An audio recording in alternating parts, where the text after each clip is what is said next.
안녕하세요. 이희명입니다. 중국 근대사 이야기 이어서 살펴보도록 하겠습니다.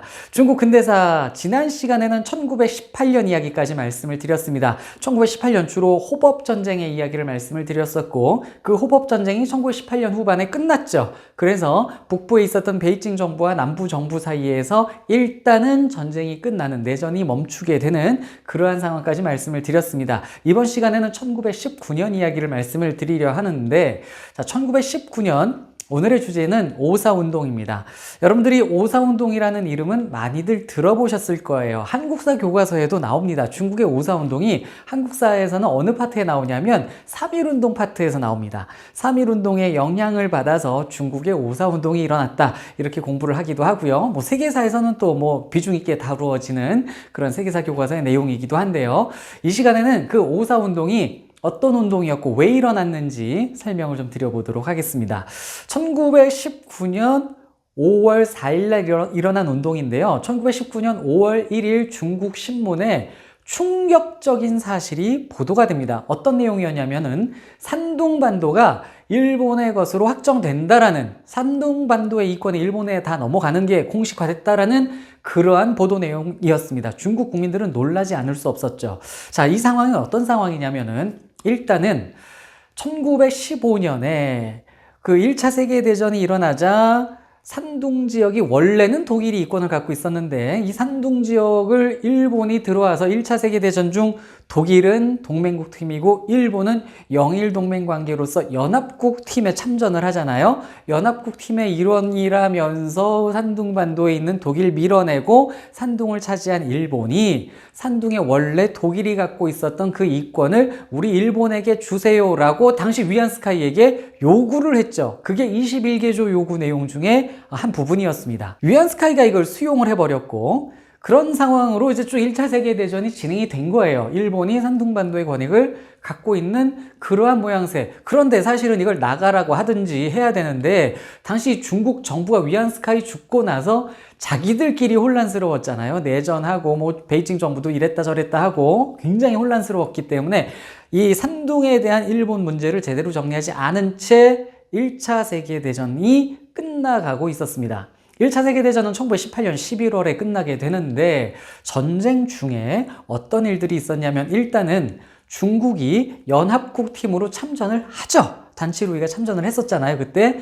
그래서 중국은 연합국 팀으로 참전을 했고 1차 세계대전 중에 일본은 또 어땠냐면은 1차 세계대전 연합국 팀의 일본 해군을 지원해 주는 대가로 산둥반도에 있었던 독일의 이권을 일본이 갖도록 해준다라는 그러한 밀약을 강대국들과 맺고 있었어요. 연합국 팀의 강대국이었던 영국, 프랑스, 러시아, 이탈리아에게 밀약을 맺어놓은 상황이었습니다. 전쟁 끝나면 산둥반도 이권 우리 일본 거다, 이렇게 그 강대국들한테 허가를 받은 상황이었어요. 한편 또 일본이 어떤 일도 했냐면은 중국의 그 베이징 정부 단치루이 있었잖아요. 우리가 단치루이를 몇 시간 이렇게 봤는데 단치루이가 어떻습니까?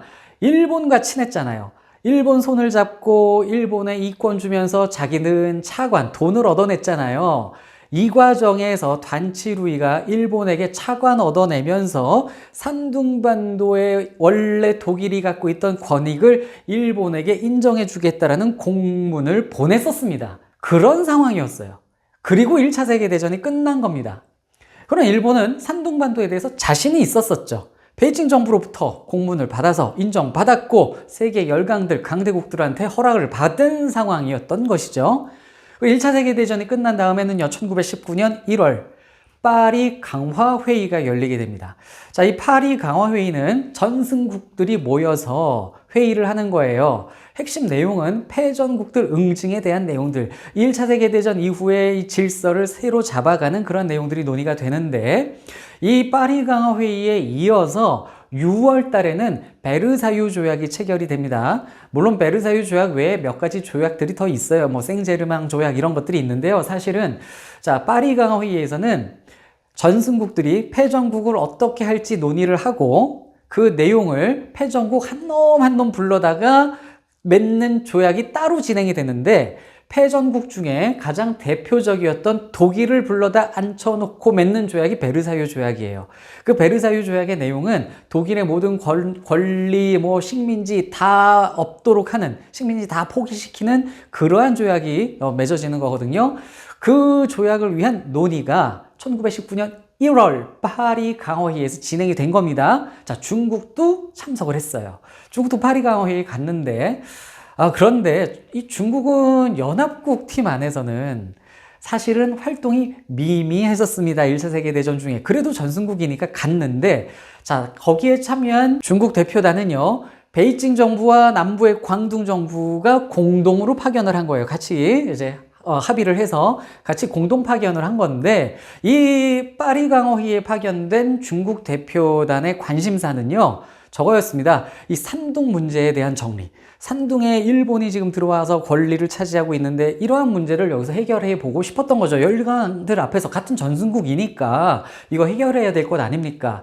그런데 중국은 앞서 제가 설명드린 그러한 상황을 이 대표단들이 전혀 모르고 갔어요. 영국, 프랑스, 러시아, 이탈리아가 산둥반도의 독일 권위를 일본한테 주기로 밀양 맺었던 거 여기 참여한 중국 대표단은 전혀 몰랐습니다. 그 다음에 앞서 단취루이가 일본에게 공문 보내서 산둥반도 권리 인정해 주기로 한 거 전혀 모른 채 갔습니다. 중국 대표단들이 이걸 얘기를 꺼냈지만 일본의 입장이 어땠냐면 이거는 중국 정부가 공문으로서 우리 일본에게 인정해 줬던 바가 있기 때문에 이건 중국과 일본의 문제지 이 전승국들이 모인 파리 강화회의에서 논의할 논점은 전혀 아니다. 이렇게 된 겁니다. 자, 그래서 중국 대표단은 이게 굉장히 황당하지만 어쩔 도리가 없는 상황이 되어버린 겁니다. 산둥반도 이권이 그냥 일본에게 넘어가도록 열강들이 전승국들이 모인 이 파리 강화회의에서 인정해주는 그러한 상황이 된 것이죠. 그 자리에 있었던 미국. 자, 미국은 대통령이 우드로 윌슨이었습니다. 다 당시. 자, 이 미국의 윌슨 대통령은 이 문제에 대해서 중국에게 원래 동정적이었어요. 그런데 일본이 막 국제법을 따지고 드는데 이게 국제법적으로도 일본에게 전혀 어떻게 따질 도리가 없는 겁니다. 그래서 결국 이 미국의 윌슨 대통령도 처음에 중국의 동정적이었던 입장을 바꿔서 그냥 일본에게 인정해주는 그러한 자세가 됩니다. 그래서 1919년 4월 30일에 미국, 프랑스, 영국 대표들이 산둥의 권리를 일본에 인정한다라는 결정을 내려버렸고요. 그게 5월 1일에 중국 신문에 보도가 된 겁니다. 중국 민중들은 깜짝 놀라지 않을 수 없었어요. 이게 놀란 정도가 아니고 이제 분노가 치밀어 오르는 겁니다. 세계 열강이 일본 편 들고 있구나. 이 제국주의 강대국들 못됐구나 라면서 그 서양 열강들에 대한 분노가 치밀어 올랐고요. 그리고 이 일의 원흉이 어디에 있습니까? 위안스카이에게 있습니다. 위안스카이가 이거를 일본에게 21개조 요구로 인정해 줬기 때문에 이러한 사단이 났구나. 그래서 중국 민중들은 분노하게 됐고요. 이 분노를 표출해야 되는데 위안스카이는 죽고 없었잖아요. 그런데 위안스카이 당시 위안스카이 정권에서 외교 부장을 했었던 차오루린이라는 인물이 살아있었고 여전히 공직에 있었습니다. 그 다음에 당시 주일 대사였던 장중샹이라는 인물도 살아있었고 공직에 있었습니다. 그 다음에 당시 주일 공사 루중위라는 인물도 살아있었습니다. 그래서 차오루린, 장중샹, 루중위 이 세 명을 국적, 국가의 적, 또 삼적, 세 명의 적으로 규정을 하고 이들을 타도하겠다라면서 운동을 전개할 움직임이 진행이 됩니다. 특히 어느 날을 기점으로 운동을 하려고 마음을 먹었었냐면은 5월 7일이었습니다. 원래는.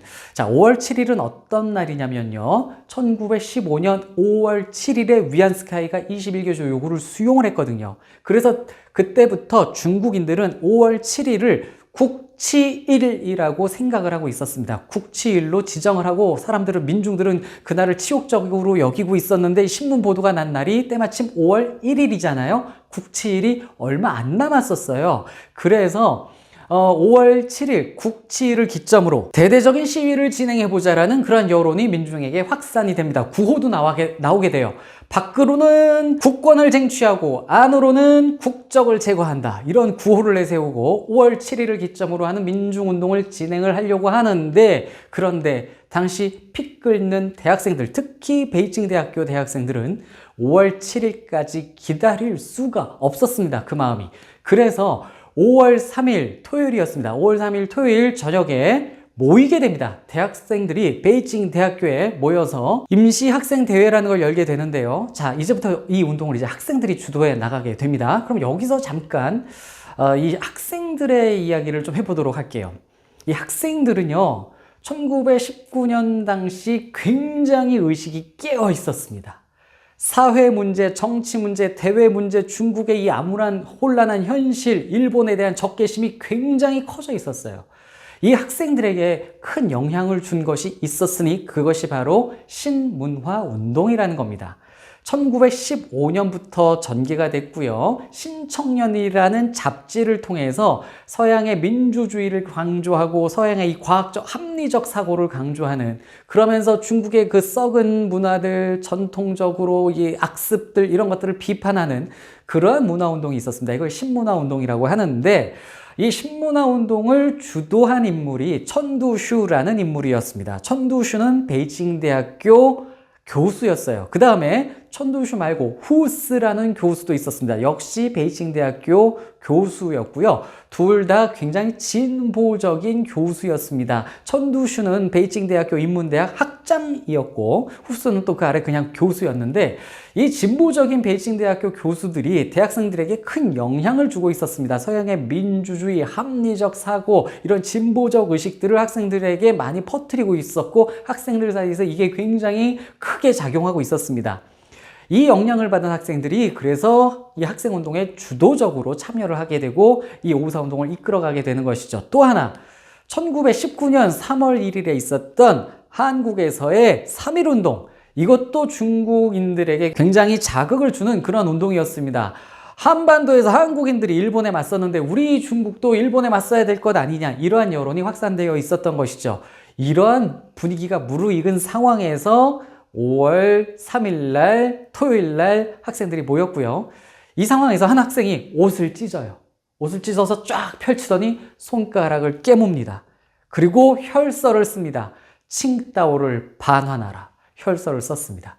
자, 이러면서 분위기가 격앙됐고요. 그리고 5월 4일이 되자, 5월 4일은 일요일이었습니다. 5월 4일 일요일, 학생들은天安門 광장에 모였는데 학생들이 와 모여들자 민중들이 함께 모여들기 시작합니다. 그래서 5월 4일 날 3천여 명의 중국 민중들, 대학생들 중심으로 모였고요. 이들이 향하는 곳은 동교민항이라는 곳이었습니다. 이 동교민항은 거리인데요. 서양 시설들이 차려져 있는 그런 거리고요. 거기에 서양 각국의 공사관들이 있었습니다. 그래서 이 학생들은 동교민항으로 진압을 해서 서양 공사관의 협조를 구하고 협의를 하려고 했었던 겁니다. 이 산둥반도 문제에 대해서. 그래서 동교민항으로 향하는데 경찰들이 그들을 제지하고 막아섰죠. 자, 이러면서 시위는 더 격앙되는 겁니다.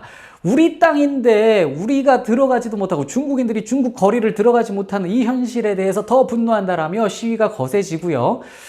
결국에는 이 각국 공사관의 협조나 또는 뭐 협의를 전혀 할 수는 없었지만 진정서를 제출하는 전달하는 그러한 정도에서 그냥 막혔습니다. 그러자 이 시위는 이제 더 격앙되고요. 동교민항으로 들어가는 것이 막힌 시위대는요, 그렇다면 삼적을 우리가 처단하자라며 차오루린 집으로 공격해 가기 시작합니다. 시위대가 차오루린 집으로 가니까 경찰들이 또 차오루린 집을 이럴 줄 알고 막아서고 있었는데 차오루린은 이미 도망치고 없었어요. 그래서 학생들은 집으로 습격을 했는데 차오루린은 못 만났는데, 하필 이때 차오루린 없는 집에 장중샹이 하필이면 이때 방문을 하다가 시위대에게 걸려가지고 폭행을 당하게 됩니다.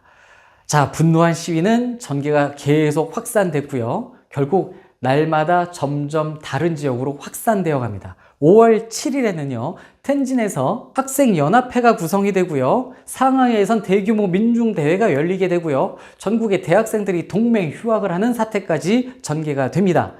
6월 3일에는 또다시 대대적인 시위가 전개가 됐는데 이때 경찰들이 나서서 학생들 178명을 체포를 하고요. 그 다음 날에는 또 시위가 전개가 되는데 800명을 잡아갑니다. 난리가 아닙니다. 근데 이것은 또 뭐 학생들만 하는 것이 아니었어요. 민중들도 참여를 했고요. 노동자들은 파업을 해버렸습니다. 그 다음에 장사를 하는 상인들은요, 파시 투쟁을 해서 시장 문들 다 닫아버렸습니다. 이러한 파시 투쟁과 파업이 27개 주요 도시에서 다 전개가 됐어요. 자, 베이징 정부는 당황하지 않을 수 없었죠. 그래서 베이징 정부는 이 성난 민심을 달래기 위해 체포했던 시위대들을 다 석방해줍니다. 학생들 풀어주고요. 그리고 민중들이 미워하던 매국 삼적 있잖아요. 차오르린, 장중샹, 루중위 이 세 명을 다 파직해버립니다. 자, 이 베이징 정부가 이 정도 조치하니까 시위대가 약간 이제 방향을 틀어요.